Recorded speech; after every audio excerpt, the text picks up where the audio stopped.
आज आपको हम दिखा रहे हैं दुनिया का सबसे पौष्टिक गोंद का लड्डू बलवर्धक कैसे बनता है। देखो, इस पतंजलि गाय के घी के अंदर हमने गोंद डाला और वो गोंद से आप देखो कढ़ाई भर गई। हमने 3 मुट्ठी डाला, उसी में पूरी कढ़ाई भर गई है। और खाने वाले हमारे मल्ल भी मजबूत भी यहाँ तगड़े तगड़े तैयार हैं। ऐसे देखो, ऐसे ये हमने डाला और देखो ये गोंद भून करके तैयार हो गया। अब ज्यादा भूनेंगे तो ये कड़वा हो जाएगा। और इसमें अभी हम इधर ये जो आटा भून रहा है ना, ये आटा भी और बेसन भी। अब वैसे तो हम कहते हैं नवरत्न जो है उसी का तैयार कर देते हैं हम लड्डू, लेकिन सबसे अच्छा गेहूं का मोटा आटा भून और इसको आप रागी से भी बना सकते हो, चौलाई से भी बना सकते हो। और देखो, जब ये भूनते हैं ना गोंद, तब क्या हालत होती है। देखो आपके सामने डाल रहे, ऐसे ऐसे हटा लेते हैं। देखो ये, अब देखो ऐसे डाला और एकदम से फूलता है। ठंडे घी में मत डालना, ये ठंडे घी में डालेंगे बात नहीं बनेगी। ऐसे गरम गरम घी के अंदर इसको डालते हैं तो देखो क्या जबरदस्त, ऐसे कोई नहीं तो ये गट्ठड़ सा बन जाता है इसका, और फिर वो अच्छे से भूनता नहीं है, फिर जाड़ के नीचे आकर के कर फर करता है। तो ऐसे ये भूनना है। अब हम योगी नहीं, हम हलवाई भी है। अब ऐसे कल को आप दुकान मत खोल देना रामदेव हलवाई की। तो ये है, लेकिन ऐसे पाक शास्त्र सबको आना चाहिए। और ये पाक शास्त्र में हमने अपनी माँ से सीखा था गोंद का लड्डू, और हमारी मातृशक्ति भी इधर आज हमारे साथ में इस अनुष्ठान में सम्मिलित है। तो ये भाई आप तो अब ये गोंद निकालो और देखो, इसमें हमने ये घी में भून लिया मोटा आटा, और इधर बेसन भी भून लिया।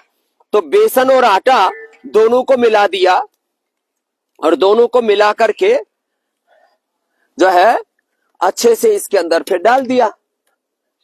तो ये आटा, इसको डालो उसमें बेटा, और ये बेसन डाला, और बेसन भी पहले से भुना हुआ हमने, क्योंकि हमें थोड़ी देर में आपको सब बताना था, इसलिए ये पूरा बेसन और पूरा जो है मोटा आटा, और उसको अच्छे से भून दिया। अब इसको तो डालेंगे इसमें निकाल करके कढ़ाई के अंदर, और कढ़ाई के अंदर डाल करके अब जो है इसको तो बंद करो भाई। ये अब इसके तो लड्डू बनाएंगे, हाँ, और इसमें फिर ऊपर से बूरा डालेंगे। देखो, अब ये गोंद आप अपनी इच्छा से जितना आपको अनुकूल है उतना जो है आप इसको बना लीजिए। अब गोंद अपने आवश्यकता के अनुसार आप खा सकते हैं। अब देखो, अब हमने इसमें ये गोंद डाल दिया है। अब ये गोंद इसमें जब इसको अच्छे से जो है इसके अंदर वो कर देंगे, मिक्स कर देंगे, तो किसी किसी को भुना हुआ गोंद अच्छा लगता है। हमें तो जब दांत में कर फर करता है ना तो अच्छा लगता है। तो अब ये गोंद वाला कार्यक्रम पकड़ो। ये गोंद वाला कार्यक्रम तो जो है हम सोमेश्वर को, जो हमारा तगड़ा बालक है, उसको सौंप देते हैं। लेकिन अब ये इसी में लड्डू बनाएंगे। पकड़ो, ये इसी में फिर ये बूरा डाल दिया हमने। ये बूरा जो है, क्योंकि बूरा और खांड ये ऊपर से मिला देते हैं, और चीनी अच्छी होती नहीं है, तो अच्छे से इसको ऐसे मिला देंगे। तो सोमेश्वर बहुत दंड बैठक लगाइए, चलो इसको मिलाओ, अब इसके लड्डू बनाओ। हाँ, और ये तो एक रेसिपी बताई गोंद का लड्डू। अब देखो, इधर मावा, दूध को अच्छे से घोटा, उसका मावा बन गया। मावे के अंदर फिर ये गोंद डाल दिया, तो अब ये गोंद की बर्फी बोलो, ये बन जाएगी। अब इसको भी हाथ से ऐसे लड्डू जैसे बना देते। इसमें थोड़ा सा मगज मिला सकते हैं, थोड़ा सा मगज मिला दिया, थोड़े से ड्राई फ्रूट मिला दिए, और ऐसे ही है। हाँ, अब ये तो अपने हिसाब से बना रहे, दंड बैठक लगाते हैं खूब। तो इतना नहीं, छोटा लड्डू बनाओ, ज्यादा ओवरडोज हो जाएगा। तो ये गोंद की बर्फी, और इससे भी एक और जोरदार मामला है। गोंद का लड्डू बताया, गोंद की बर्फी बताई, इसके लिए पहले आपको दंड बैठक लगाना बताया। दंड बैठक लगाओ, मल्ल युद्ध करो, और फिर खाने में क्या खाओ, खाने में आड़ कबाड़ मत खाओ। ताकत की दवाओं के नाम पर, सुपर फूड के नाम पर बहुत सी गंदगी लोग खा रहे हैं।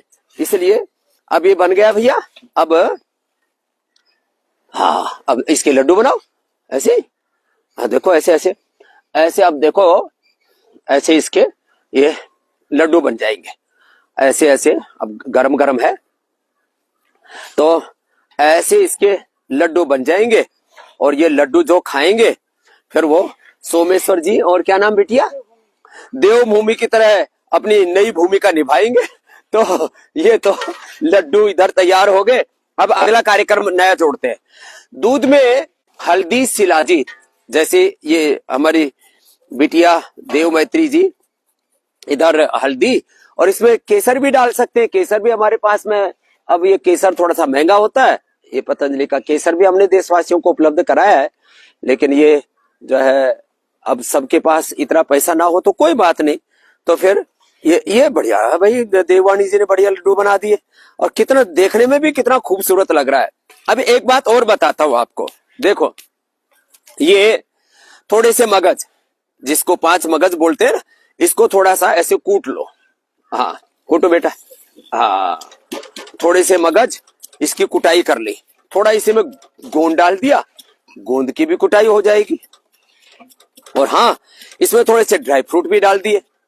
अब इसको दूध में डाल करके पिए। ड्राई फ्रूट्स, बादाम है, अखरोट है इसके अंदर। अब जिनको थोड़ा गर्मी अच्छी रहती है, काजू में भी ताकत है, तो उसको भी डाल लें। और इसको कूटो कूटो, कूट करके उधर से जो है अब इसको ये दूध के अंदर, अब ये दूध भी उबल करके कितना बढ़िया लग रहा है, देखो इसमें केसर भी है, इसमें हल्दी भी है, और अब इसमें डालो बेटा। हाँ थोड़ा, इतना नहीं, ये तो 1-2 चम्मच ही बहुत है। हाँ अब ये 1-2 चम्मच ऐसे दूध में डाल करके अपने बच्चों को पिला दिया करें। तमाम तरह के Horlicks, Complan, Bournvita, Oreo, Complan, boy, क्या गंद मचा रखा है, तमाशा कर रखा है। अब देखो ये दूध जो पिएगा ना, फिर उसको फिर कैसे कोई कमजोरी रह सकती है। अब इसको 1-1 चम्मच करके आराम से पिला देना। तो ये गोंद को थोड़ा कूट लिया, और इसको चाय में भी पीते हैं लोग, कॉफी में वैसे पीते हैं, चाय कॉफी अच्छी नहीं होती, गर्म पानी में ही इसमें थोड़ा सा अजवाइन भी हल्का सा भून के और डाल देते तो और टेस्टी हो जाता है। तो आज आपको देखो इधर हमने ये बना दिए, वैसे गोंद की बर्फी टाइप बनानी थी लेकिन हाथ से बनाए तो इसलिए ये भी यह है। और हमने लड्डू भी देशवासियों को दे ही रखे हैं। अब इसको जो खाएगा पिएगा वो इसके अंदर थोड़ा अश्वगंधा, शतावर, सफेद मूसली और मिला दे। कोच के बीज, बला बीज बड़े ताकतवर होते हैं, शिलाजीत, यह सब हमने रखे हुए। ये आप अश्वगंधा, शतावर, सफेद मूसली, कोच बीज, बला बीज, ये हम ऐसे दूध ही के अंदर डाल देते हैं इसको। अब ये पक करके सुपर टॉनिक तैयार हो जाता है। तो ये अश्वगंधा भी, शतावर भी, सफेद मूसली भी, ये सुपर टॉनिक है। इनको भी कोच बीज ये थोड़ा थोड़ा ऐसे दूध में मिला दिया करें। और ये पीली शतावर बहुत अच्छी होती है, ये अश्वगंधा और ये सफेद मूसली। तो आज आपको आयुर्वेद के सारे सुपर टॉनिक से परिचय करवा दिया है। जिसको जिस तरह का साइज पसंद हो, गोल मटोल पसंद हो, टेढ़ा मेढ़ा पसंद हो, चौखटा पसंद हो, और इधर जो है ये लड्डू का पूरा मामला तैयार है। ऐसे अपने घरों में लड्डू बनाएं। गोंद को भूनने का तौर तरीका भी सबको सिखा दिया है। ऐसे ही हम तो ऐसे ही गोंद को खा लेते हैं, तो खाने में अच्छा लगता है। अकेला भी गोंद खाओ। अब इसमें थोड़ा सा, जैसे मैंने कहा, फ्रूट और ड्राई फ्रूट मिला लेते हैं तो और अच्छा लगता है। तो ये गोंद के लड्डू जो घर नहीं बना सकते उनके लिए हमने पतंजलि के बने हुए भी दे दिए हैं। अब 2 साल पहले मैंने देखा, कोरोना के समय 2-3 साल पहले, गूगल से पूछो गोंद के लड्डू कैसे बनाते।